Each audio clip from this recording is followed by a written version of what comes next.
Hello မင်္ဂလာပါနော်အခုဒီနေ့မှာကကြတော့ Cherosu collection မှာအသုံးပြုနေတဲ့ basic pattern ဆွဲတဲ့နည်းကိုဆွဲပြပေးမယ်ဟုတ်ပြီနော်ဒါကကြတော့ Chero ဒီလိုအပ်တဲ့အတိုင်းထွာတွေ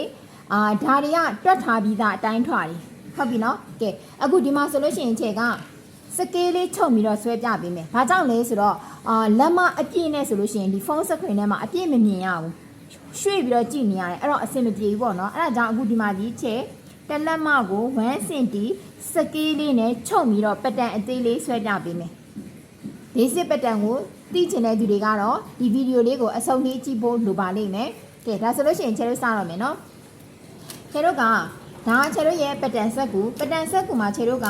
အခုလိုမျိုးမြင်းပြောင်လေးတစ်ချောင်းဆွဲလိုက်မယ်။အဲ့ဒီမြင်းပြောင်လေးတစ်ချောင်းဆွဲလိုက်ပြီးရင် Chero ကဒီအပေါ်ဘက်ပေါ့နော်ဒီအပေါ်ဘက်နေရာကနေပြီးတော့လေ Chero ဒီတောင်းမှန်အနေထားအခုဒီမှာဆိုရင်ချက်ကဒီမြင်းချောက်ပေါ်မှာပြေးတောင်ဒီလိုအနေထားလေးထားလိုက်တယ်အဲ့လိုအနေထားလေးထားပြီးတော့မြင်းလေးတစ်ချောင်းဆွဲလိုက်တယ်အဲ့ဒါကချေတို့ရဲ့ပခုံးမြင်းဖြစ်တယ်ပခုံးမြင်းပြီးသွားရင်ချေတို့ဒီမှာအသုံးပြုနေတဲ့နီးစနစ်အတိုင်းဆိုရင်ခါမြင်းကိုသွားတယ်ခါမြင်းကကြတော့ချေတို့ရဲ့တန်ဖိုးဒီ15လက်မရှိတယ်ဒါကခါမြင်းမှာပြီးသွားရင်တင်မြင်းကိုသွားတယ်တင်မြင်းကကြတော့22လက်မှဒီအထက်က15လက်မရှိတယ်ဒီအထိက22လက်မရှိတယ်အဲ့ဒီမြင်းတွေကလည်းချဲတို့ကဒေါက်မှန်လေးဆွဲထုတ်ပေးလိုက်မယ်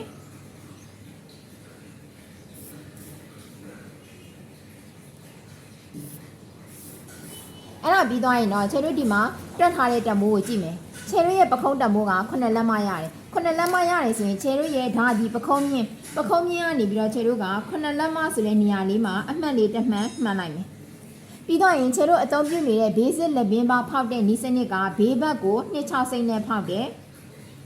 အနောက်ဘက်ကိုကျတော့တက်လက်မနဲ့ဖောက်တယ်ပြီးတော့ရင်အဲ့ဒါလေးကိုချေတို့ကလက်ပင်ပေါက်လေးကိုဒီလိုမျိုးလေး white ပေးလိုက်တယ်အဲ့ဒါပြီးရင်ချေတို့ဒီမှာမှတ်ထားတဲ့ပခုံးအမှတ်ရှိတယ်ပခုံးအမှတ်ကနေပြီးတော့ဒေါက်မှန်အနေထားမြင်းလေးတစ်ချောင်းဆွဲချလိုက်မယ်အဲ့ဒီမြင်းမှာတက်လက်မဆင်းမယ်တက်လက်မဆင်းပြီးတော့တက်လက်မဆင်းတဲ့အမှတ်နဲ့ဒီလက်ပင်ဘေးကအမှတ်လေးနဲ့ကိုဒီလိုမျိုးလေးဆက်ပေးလိုက်မယ်ဒါဆိုရင်ချေတို့ရဲ့ပခုံးမြင့်ရသွားပြီပြီးသွားရင်ဂျိုင်းတက်မိုးစားသွင်းမယ်ဂျိုင်းတက်မိုးက9လက်မပါ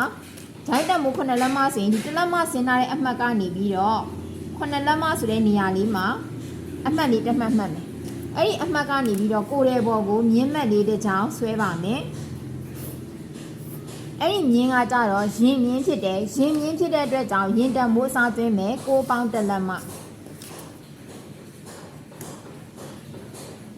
အပေါင်း1လက်မဟုတ်ပြီဒါဆိုရင်ဒီ6လက်မအမှတ်နဲ့ဒီအပေါ်က1လက်မဆင်းထားတဲ့အမှတ်လေးနဲ့ကိုဆက်မယ်မြင်းလေးတစ်ချောင်းရလာမယ်အဲ့ဒီမြင်းကို3ပုံပုံမယ်အခုဒီမှာဆိုရင်ခွန်ခွဲပေါ့နော်ခွန်ခွဲဆိုရင်တစ်ပုံကို2ခွဲစီရှိတယ်မြင်းကို3ပုံပုံမယ်ပထမအမှတ်ကနေပြီးတော့ကိုယ်ရဲ့ဘော်ကိုမြင်းမှတ်လေးတစ်ချောင်းဆွဲပါမယ်အဲ့ဒီမြင်းကကြတော့အနောက်ချမ်းဖြစ်တဲ့အတွက်ကြောင့်သူ့ကိုနောက်ကျောကျဲမြင်းလို့ခေါ်တယ်။ပြီးတော့ရင်ဒီအမှတ်ကနေပြီးတော့တက်လက်မဝင်မယ်။တက်လက်မဝင်တဲ့အမှတ်နဲ့ဒီပခုံးကတက်လက်မဆင်းတဲ့အမှတ်နဲ့ကိုဆက်မယ်။ဒီအမှတ်လေးနဲ့ဒီတက်လက်မဝင်ထားတဲ့အမှတ်နဲ့ကိုဆက်မယ်။ဆက်လိုက်ပြီးရင်အခုဒီမြင်းရဲ့တံမိုးကိုတဝက်ဝက်မယ်။ပြီးတော့ရင်ဒီအောက်ကမြင်းရဲ့တံမိုးကိုတဝက်ဝက်မယ်။ဒီမြင်းကနေပြီးတော့အတွင်းကိုဒစိမ့်ဝင်မယ်ဒီအမှတ်က sorry ဒီမြင်းမဟုတ်နော်ဒီအမှတ်ကနေပြီးတော့အတွင်းကိုဒစိမ့်ဝင်မယ်ဒီအမှတ်ကနေပြီးတော့3စိမ့်ဝင်မယ်ပြီးတော့ရင်ဒီအမှတ်ကနေပြီးတော့အောက်ကိုဒစိမ့်လေးဆင်းမယ်အဲ့ဒါတွေအားလုံးကို white ပြီးတော့အနောက်ချမ်းရဲ့ဂျိုင်းလေးဖောက်ပြီးမယ်အခုဒီဗီဒီယိုကြည့်နေတဲ့သူတွေကကိုကပေခွေးနဲ့အားတန်တယ်ဆိုရင်ပေခွေးနဲ့သုံးလို့ရတယ်ချဲကကျတော့လက်ကိုပိုအားတန်တယ်နောက်တစ်ခုကဒါဒီပတန်အသေးလေးဖြစ်နေတဲ့အတွက်ကြောင့်ချဲကလက်နဲ့ပဲဝိုက်ပြလိုက်တယ်ကဲအခုဆိုရင်ချဲတို့ကဒီမှာချဲတို့ရဲ့အနောက်ချမ်းဂျိုင်းအဝိုက်လေးရသွားပြီ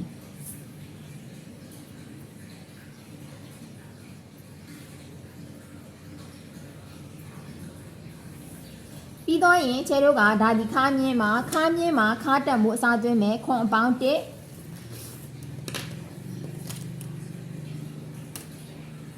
19လက်မအပေါင်း1လက်မပြီးတော့ရင်တင်တက်မိုးကကြတော့6ခွဲအပေါင်း1လက်မ6ခွဲဆိုတော့ဒီထိရှိ6ခွဲဆိုတော့ဒီထိရှိမယ်ပြီးတော့ရင်1လက်မဆိုတော့ဒီလိုမျိုးထွက်မယ်ကဲ အခုဒီမှာဆိုရင်ခြေတို့ကရင်မြင့်ကအမှတ်နဲ့ခါမြင့်ကအမှတ်နဲ့ကိုဒီလိုမျိုးလေးဆက်ပေးမယ်ပြီးတော့ရင်ခါမြင့်ကအမှတ်နဲ့တင်မြင့်ကအမှတ်ကိုဒီလိုပြန်ပြီးတော့ဆက်ပေးမယ်အဲ့ဒီမှာခြေတို့ရဲ့ဒီမှာခါမြင့်နေရာမှာဒီလိုချွန်ကြီးဖြစ်နေတယ်အဲ့လိုချွန်နေတယ်ဆိုရင်ခြေတို့ကပေခွေးလေးကိုသုံးမယ်ဒါမှမဟုတ်ရင်လက်လေးကိုသုံးပြီးတော့ဒီလိုမျိုးလေးပြန်ပြီးတော့ပြန်ဖြည့်ပေးမယ်ဟုတ်ပြီနော်ဒါဆိုလို့ရှိရင်တော့ခြေတို့စီမှာအသုံးပြုနေတဲ့အနောက်ချမ်း basic pattern လေးရသွားပြီဒါဆိုရင်ခြေတို့ကညှက်ထုတ်မယ်ညှက်မယ်ဆိုရင်အခုခြေခဲနဲ့ပြတဲ့နေရာဓာတ်လျှောက်ကနေပြီးတော့ညှက်ထုတ်သွားမယ်ဟုတ်ပြီနော်အဲ့လိုညှက်ထုတ်လိုက်မယ်ဆိုရင်ခြေတို့ရဲ့အနောက်ချမ်း pattern ရပါပြီကဲဒါကကြတော့ခြေတို့ညှက်ထုတ်လိုက်တဲ့အနေအထားအဲ့ဒီမှာလေခြေတို့ဓာတ်တံမိုးတွေထည့်ရအောင်မယ်နော်ဓာတ်တံမိုးထည့်မယ်ဆိုရင်ဒီမှာဓာတ်အရှိဓာတ်အကျယ်တွေပါတယ်ဓာတ်အကျယ်က4လက်မဓာတ်အရှိက10လက်မ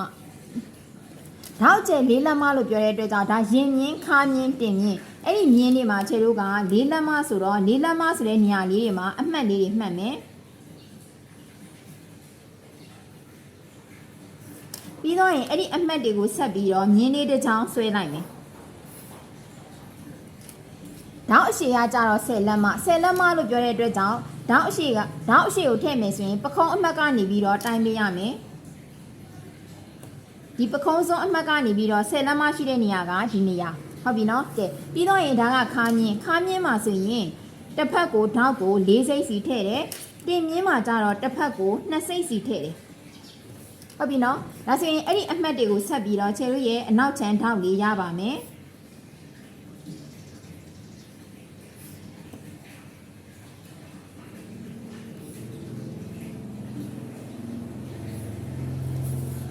ကဲဒါဆိုရင်ဒါကခြေတို့ရဲ့ suit collection မှာအသုံးပြုနေတဲ့ basic pattern အနောက်ချမ်းလေးအနောက်ချမ်းရပြီဆိုရင်အရှိချမ်းကိုဆွဲမယ်အရှိချမ်းကိုဆွဲဖို့အတွက်ဆိုရင်ခြေတို့က pattern စက္ကူတစ်ခုကိုယူမယ်အဲ့ဒီမှာခြေတို့ကမြင်းမက်လေးတစ်ချောင်းဆွဲမယ်ဒီအနောက်ချမ်းလက်ဘင်းကနေပြီးတော့4စိမ့်လောက်မှတ်လိုက်မယ်4စိမ့်လောက်မှတ်လိုက်မယ်အခုဒီမှာဆိုရင်မြင်းလေးတစ်ချောင်းဆွဲထားတယ်အဲ့ဒီမြင်းတစ်ချောင်းဆွဲထားတဲ့စီမှာဒီမှာ4စိမ့်မှတ်ထားတဲ့အမှတ်လေးနဲ့ကိုတစ်ထပ်ထဲထားမယ်ပြီးတော့ရင်အောက်ခြေကနေပြီးတော့လေ4စိမ့်လောက်ခွာပြီးမယ်ဟုတ်ပြီနော်အဲ့လိုအနေထားရပြီဆိုရင်ဒီအနောက်ချမ်း pattern ကို copy ကူးပေးမယ်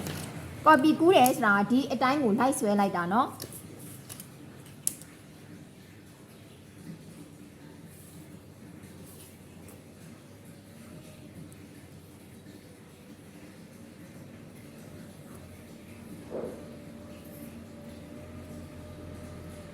ကဲဒါဆိုရင်အခုချိန်က copy ကူးပြီးသွားပြီဆိုရင်ဒီ pattern လေးကိုဖယ်လိုက်မယ်ဖယ်လိုက်ပြီးသွားရင်ဒါဒီခြေတို့ရဲ့အရှိချမ်း pattern ဟုတ်ပြီနော်အရှိချမ်း pattern အတွက်ဆိုရင်ခြေတို့ဘာတွေပြန်လုပ်ရမလဲဆိုတော့ဒီမှာပခုံးအမှတ်လက်ဘင်းအမှတ်ရှိတယ်လက်ဘင်းအမှတ်ကနေအောက်ကို2စိတ်ဆင်းမယ်ပခုံးအမှတ်ကနေပြီးတော့4စိတ်ဆင်းမယ်4စိတ်ဆင်းပြီးတော့ပခုံးမြင်းအစ်စ်လေးပြန်ဆွဲပေးမယ်ပြီးတော့ရင်ဒီမှာဂျိုင်းအမှတ်အဲ့ဒီဂျိုင်းအမှတ်နဲ့ဒီ4စိတ်ဆင်းထားတဲ့အမှတ်နဲ့ကိုဆက်မယ်အရှိချမ်းအတွက်ဂျိုင်းပြန်ဖောက်ပေးရမယ်ဒီမြင်းရဲ့တံမိုးကိုတိုင်းလိုက်မယ်3ပုံပုံမယ်ဒီအောက်ဆုံးအမှတ်ကနေပြီးတော့ကိုယ်ရဲ့ဘော်ကိုမြင်းမက်လေးတစ်ချောင်းဆွဲမယ်ပြီးတော့ရင်ပထမအမှတ်ကနေပြီးတော့လေကိုယ်ရဲ့ဘော်ကိုမြင်းမက်လေးတစ်ချောင်းဆွဲမယ်ဒီအမှတ်ကဆွဲတဲ့မြင်းကရင်မြင်းဖြစ်တယ်ဒီအမှတ်ကဆွဲတဲ့မြင်းကကြတော့ဒီအမှတ်ကနေဆွဲတဲ့မြင်းကရင်မြင်းဖြစ်တယ်ဒီပထမအမှတ်ကနေဆွဲတဲ့မြင်းကကြတော့ရှင်းရင်ကျဲမြင်းဖြစ်တယ်ပြီးတော့ရင်ရင်မြင်းကနေပြီးတော့ဘယ်လောက်ဝင်မလဲဆိုတော့1လက်မခွဲဝင်မယ်ရှင်းရင်ကျဲမြင်းကနေပြီးတော့2လက်မခွဲဝင်မယ်1ခွဲဝင်တဲ့အမှတ်နဲ့2ခွဲဝင်တဲ့အမှတ်နဲ့ကိုဆက်မယ်2ခွဲဝင်ထားတဲ့အမှတ်နဲ့ပခုံးကဆင်းထားတဲ့အမှတ်နဲ့ကိုဆက်ပေးမယ်ဆက်လိုက်ရင်ဒီမှာမြင်းတွေရသွားပြီဒီမြင်းရဲ့တံမိုးကိုတဝက်ဝက်မယ်အတွင်းကို2စိတ်ဝင်မယ်ဒီမြင်းရဲ့တံမိုးကိုတဝက်ဝက်မယ်အတွင်းကို5စိတ်ဝင်မယ်အဲ့ဒီအမှတ်တွေအတိုင်းကိုဂျိုင်းလေး white ပေးမယ်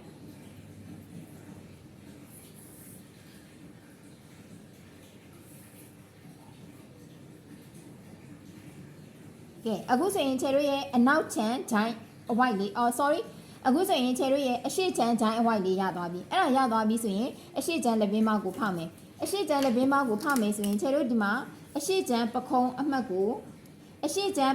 ကနေပြီးတော့ကိုရဲဘော်ကိုမြင်းမက်လေးတစ်ချောင်းဆွဲမယ်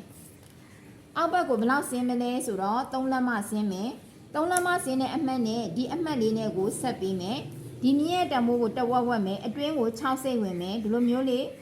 လက်ပင်ပေါက်လေးကိုဖောက်ပေးလိုက်မယ်ဟုတ်ပြီနော်ကဲအဲ့ဒါပြီးသွားရင်ခြေတို့ဘာကြံသေးလဲဆိုတော့ဓာတ်တွေဆွဲပေးရမယ်ဓာတ်ဆွဲပေးရမယ်ဆိုရင်ဒီမှာခြေတို့ရဲ့ခါအမှတ်ရှိတယ်ဒါကခါမြင်းအမှတ်နေရဒါကရင်မြင်းနေရဒီအောက်ကကြတော့တင်မြင်းခြေတို့ရဲ့ဓာတ်အကျယ်တမိုးဒီခုနကကြည့်ခဲ့တာဘယ်လောက်ရှိလဲဓာတ်အကျယ်၄လက်မ၄လက်မဆိုရင်ရင်မြင်းရဲ့ခါမြင်းရဲ့တင်မြင်းရဲ့မှာဓာတ်ကျဲ၄လက်မတွေမှတ်မယ်မှတ်ပြီးတော့ရင်အဲ့ဒီအမှတ်တွေကိုမြင်းလေးတစ်ချောင်းဆက်ဆွဲပေးမယ်ဟုတ်ပြီနော်အဲ့ဒါပြီးတော့ရင်ဓာတ်အရှိက10လက်မဓာတ်အရှိ10လက်မဆိုရင်ပခုံးမြင်းကနေသွားတိုင်းမယ်10လက်မဆိုတော့ဒီအထိရောက်မယ်ပြီးတော့ရင်ခါနေရမှာကကြတော့တစ်ဖက်ကိုဓာတ်ဒီ၄စိတ်စီယူတယ်တင်နေရမှာကြတော့တစ်ဖက်ကို2စိတ်စီယူတယ်အဲ့ဒီအမှတ်တွေကိုဆက်ပြီးတော့ဓာတ်လေးဆွဲပေးလိုက်မယ်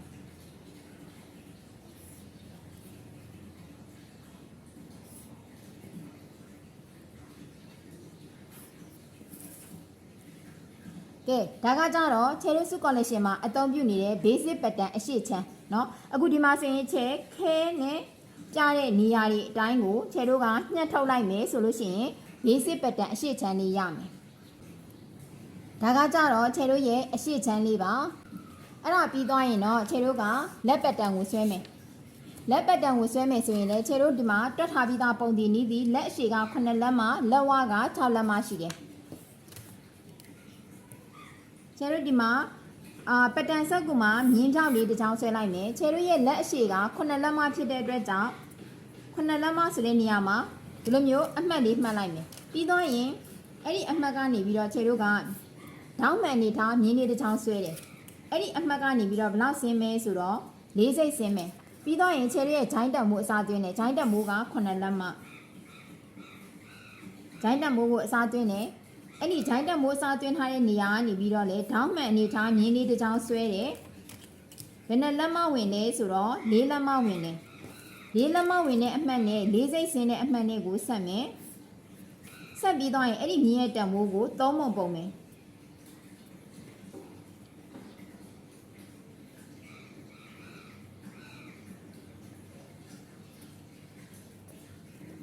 3ပုံပုံမယ်ဒီအမှတ်ကနေပြီးတော့အတွင်းကို2စိတ်ယူမယ်ဒီအမှတ်ကနေပြီးတော့အပြင်ကို4စိတ်ယူမယ်ပြီးတော့ရင်အဲ့ဒါကိုဟာပုံစံလေးအဝိုက်လေးဝိုက်ပေးလိုက်မယ်ဒီလိုနေထားလေးဖြစ်သွားမယ်အဲ့ဒါပြီးတော့ရင်လက်ဝတက်မိုးက6လက်မ6လက်မဆိုတော့ဒီအမှတ်ကနေပြီးတော့မြင်းမက်လေးတစ်ချောင်းဆွဲပါတယ်6လက်မလို့ပြောတဲ့အတွက်ကြောင့်6လက်မနေရာမှာအမှတ်လေးမှတ်မယ်ဒီမြင်းရဲ့တမိုးကိုတဝက်ဝက်မယ်တဝက်ဝက်ပြီးဒီအောက်နားကနေပြီးတော့အတွင်းကို2စိတ်ဒါမှမဟုတ်ရင်3စိတ်လောက်ဝင်မယ်